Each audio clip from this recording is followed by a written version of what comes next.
drove through, took the lead in the slipper. Gate holders months ago, and Pierro won it. He's going to join an elite group and remain undefeated. And Pierro, slipper 1 year, Ryder the next.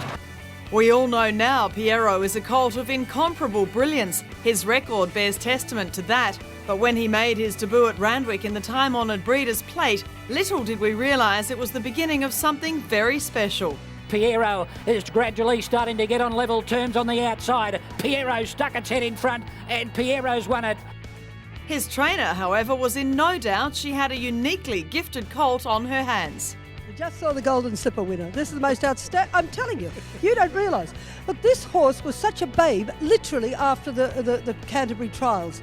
And I put the blinkers on him, and I just did a few little things with him, and it just switched him on unbelievably. The improvement since his trial would be 6 lengths. Now, if he can improve that much in 10 days or 12 days, what can he do in the next 6 months? I'll turn him out now. You just look out for him in the autumn. Not much more to say, is there? But anymore. Just keep watching him when he comes back in the autumn. This is the Golden Slipper winner. Well done. Thank you. Despite missing the start on his next outing in the Silver Slipper at Rose Hill, Pierro refused to be denied. A length and a half on Pierro, is starting to run out after them. Asusa on the inside, grabbed by Pierro. Pierro in the centre of the track. He's taken the lead, and he'll win the Silver Slipper. Pierro goes on to beat Asusa. Kyria got third. he was slow to begin. He had to come around them, and he beaten them easy. Oh, he's pretty good, this horse, Pierro. There he is, a lovely colt. Lonro out of Miss Right Note. He's beautifully bred. Stacks of Group 1s in that pedigree. En route to the Slipper, another success followed in the Todman Stakes. Pierro rallies on the inside, fights back, comes again, and in a bobbing finish, I think Pierro won it. Pierro from Epaulet. The lead up to the Golden Slipper and the race itself presented Juvenile with a unique series of tests. Pierro passed them all with flying colours, culminating in a scintillating Slipper win.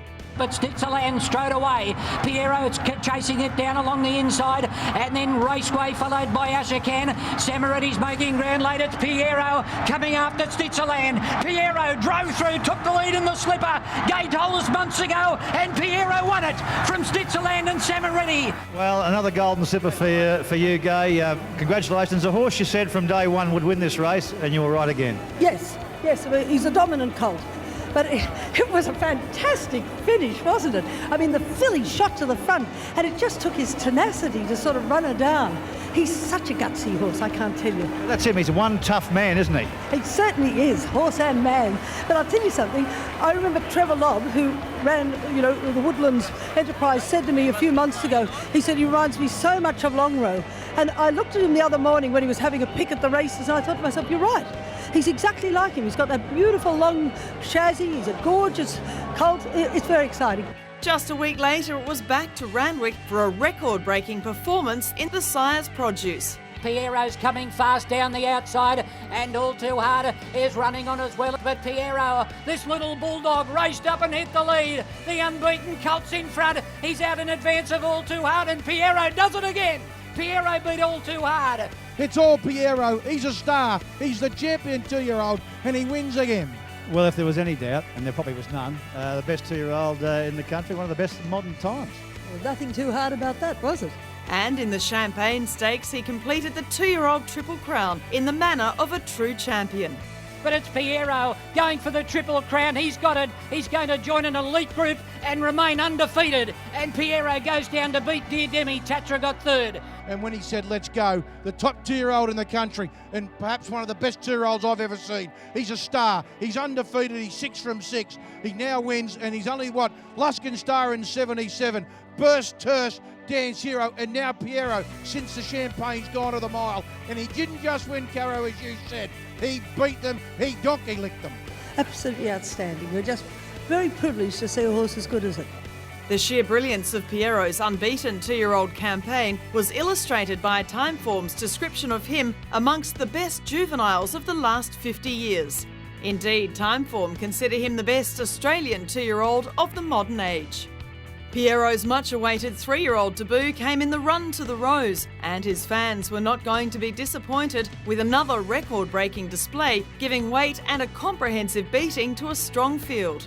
So this unbeaten record goes on the line again with Pierro. He's in front as they draw to the 250. Your Song on the fence, then All Too Hard. Night Legion down the outside and Epilep. Now Nash sits down to ride him out. Pierro, he's holding them safely at bay. What a great colt he is. He beat Your Song. Third's a three-way go. All Too Hard, Epilep, and on the outside, Night Legion. And a new race record too, beating Smart Missile from 12 months ago. You've just seen an outstanding colt. He's Australasia's best colt by so far. It's not funny. Following a luckless run in the Caulfield Guineas and a game effort when placed in the Cox Plate, Pierro returned in the autumn and quickly reasserted his dominance. Pierro in front from Rebel Dane. Pierro, the Sydney champs in front. Rebel Dane on the inside, ahead away. Pierro and Rebel Dane. Pierro won it. Pierro has won it and beaten Rebel Dane. Plus he got third, and then came It's a Done Deal. Pierro's next start at Group 1 level came in the Canterbury Stakes at Weight for Age, where he got the better of his brilliant stablemate More Joyous, as well as 5 other Group 1 winners. Rain Affair led, but Pierro starting to bear down on it, and More Joyous is coming strongly on the outside, but Pierro, the champion 3-year-old, hit the front. More Joyous is coming after it. The champ wins it from More Joyous and Solzhenitsyn. Look, I turned 50 in January, Bruce, and I've been lucky enough through a great career to ride some great fillies, some great 2-year-olds, some great 3-year-olds, some great stayers, Weight for Age horses. But I must say, putting your leg over this bloke, he's phenomenal. He's a freak. Next was the George Ryder, again at Weight for Age, where he emulated his sire Lonhro and made it a perfect 10 from 10 in Sydney, defeating a stellar field containing 9 individual Group 1 winners. Now Pierro Gunda starting to run on strongly down the outside. King Mufasa in front. Pierro's lifting on the outside. He draws level, and Pierro, slipper 1 year, Ryder the next.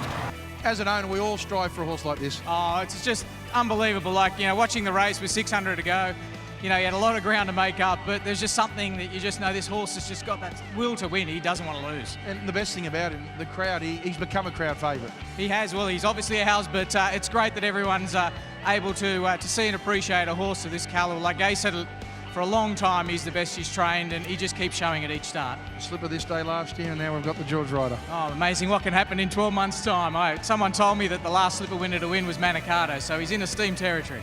Today was something very special. This horse really excites you, doesn't he? He's a special horse. He's a sexy horse. He's the best.